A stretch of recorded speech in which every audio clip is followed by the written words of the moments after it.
तो जैसा कि कहानी के दूसरे पार्ट में हम लोगों ने सुना था कि सब लोग नदी के किनारे बैठे हुए थे, पर अचानक ऐसा क्या हुआ कि सब वहां से भागने लगे। रवि जोर जोर से हंसने लगा, जैसे मानो उसे कुछ हो गया हो। अब सब वहां से डर के इसलिए भागने लगे क्योंकि रवि की हंसी में दो आवाजें आ रही थी।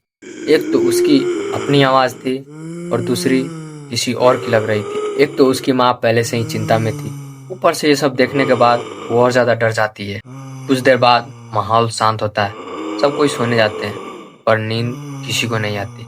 सबके दिमाग में रवि के द्वारा की गई हरकतें याद आ रही। रवि की माँ अगली सुबह सबको साथ में लेकर के घर के लिए निकल जाती है। जब वो घर पहुंचती है तो वो जो देखती है वो देख करके उनकी आंखों के ऊपर विश्वास नहीं हो रहा। घर के अंदर सारा सामान बिखरा हुआ था। ऐसे लग रहा था जैसे मानो वो घर में किसी को बंद करके चले गए हों। पर ऐसा कैसे हो सकता है, क्योंकि सब कोई तो साथ में ही थे। रवि की माँ को कुछ समझ में नहीं आता।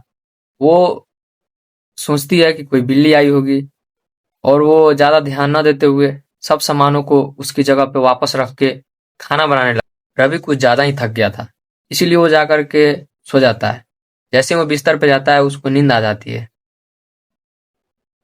जब दोपहर के बाद उसकी आंख खुलती है तो वो देखता है कि उसके घर में कुछ लोग आए हुए थे।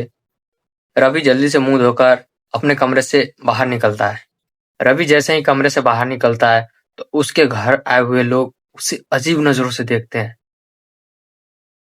मानो जैसे वो रवि को नहीं किसी और को देख रहे हो।